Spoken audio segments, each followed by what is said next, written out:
Hey guys, so today we're going to be talking about severe weather. The standard we're focusing on is state the importance of preparing for severe weather, lightning, and other weather-related events. There are three objectives that go along with this standard. The first is identify kinds of severe weather-related events, explain how scientists help people stay safe from severe weather, and describe how people prepare for severe weather. So can anyone give me an example of severe weather? Thunder is not considered a type of severe weather. Thunder is caused by the reaction of air from lightning, but we'll talk more about that in a minute. The main types of severe weather we are going to be focusing on is lightning, thunderstorms, hurricanes, and tornadoes. Our first type of severe weather is lightning. So lightning is a flash of electricity in the sky. Have you ever walked across a fuzzy blanket and then reached for the door handle and zap, you feel a shock? You have just made a small-scale lightning bolt. The lightning we see in the sky is much greater, but it's kind of similar. Lightning can be in one cloud and go from one part to another. Other lightning bolts can go from one cloud to another cloud, or it can go from a cloud to the ground. It's all caused by a moving electrical charge. So all lightning is hot, really hot. Lightning can cause fires or very bad injuries. That is why it's dangerous. We should stay inside and away from windows when there is lightning. There is no way to stop lightning from coming. The best way to prevent lightning from being more dangerous is to remove dead trees from around your house. Lightning could set these dead branches on fire, and the fire could spread to cause more severe damage. So thunderstorms is the second type of severe weather that we're going to talk about. Thunderstorms are a type of severe weather that has heavy rain, lightning, and thunder. So thunderstorms is a compound word, and it's made up of two separate words. The words are thunder and storms. So thunder is a sound caused by hot lightning causing the air to quickly expand and contract. Thunder is not made when two clouds hit each other. So we can think about clapping our hands as kind of a representation of how thunder happens. So when you clap your hands, you slowly expand your hands and you quickly bring your hands back together, which is similar to air expanding slowly and quickly contracting. So when our hands come back together, that sound is similar to thunder. So storms means a disturbance in the atmosphere. This means any type of weather outside of the normal. Together, the word thunder and storm combine to make the word thunderstorms. Again, this means a type of severe weather that has heavy rain, thunder, and lightning. The third type of severe weather is hurricanes. Hurricanes are a very large storm with heavy rain and strong rotating winds.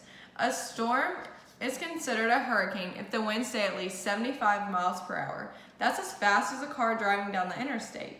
They form over warm water in tropical areas.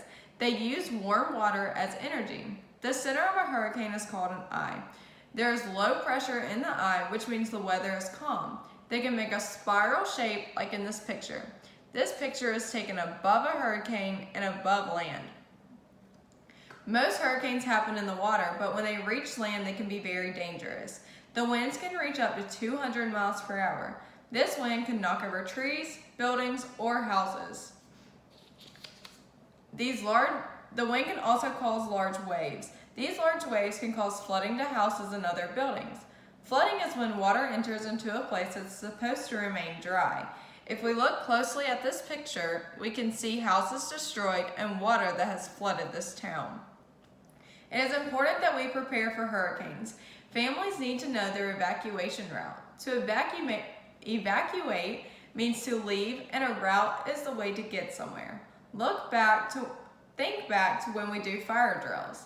When we exit the building, we are evacuating. Our route is out the back door, down the blue hall, out the door, across the bus ramp, and into the grass. It is also important to have non-perishable foods, which means food that won't go bad, flashlights, and a first aid kit to prepare for hurricanes. Our fourth type of severe weather is tornadoes. Tornadoes are a spinning cloud with a cone shape. Powerful rotating winds form a column that reaches from a cloud to the ground. So I'm going to demonstrate a tornado using this clear bottle, water, and dishwashing liquid. So you shake the bottle and you look closely and there's a tornado-like structure in the middle. So it may be hard to see right now, but most tornadoes do not last long or cause much damage. Unfortunately, some tornadoes are extremely dangerous and destructive. They can flatten buildings or whip heavy objects such as cars up into the air. Tornadoes' paths are unknown, which prevent us from being able to prepare well. If a tornado does come where you are, find a safe shelter right away. A safe shelter could include a basement or a storm shelter. If you do not have a basement or a storm shelter, get into a small interior room on the lowest level of the house that you're in. An interior room is one that all four walls are on the inside of the house. None of the walls are on the outside of the house. So who do we get all this great information from? Meteorologists are the scientists that study the atmosphere to predict and understand Earth's weather.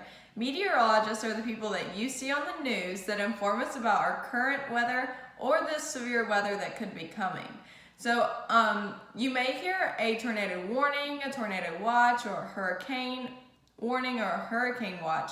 Warning means that severe weather conditions are expected and will likely occur. A watch means that severe weather conditions are possible, but there is a chance that they may not occur. Meteorologists can track and warn people that hurricanes and thunderstorms are coming. Lightning and tornadoes are much less predictable. That means that meteorologists cannot always warn us when lightning or tornadoes are going to strike or the exact location that they will strike. Meteorologists are not always right, just like we are not always right, but it's always best to listen and be prepared for this severe weather.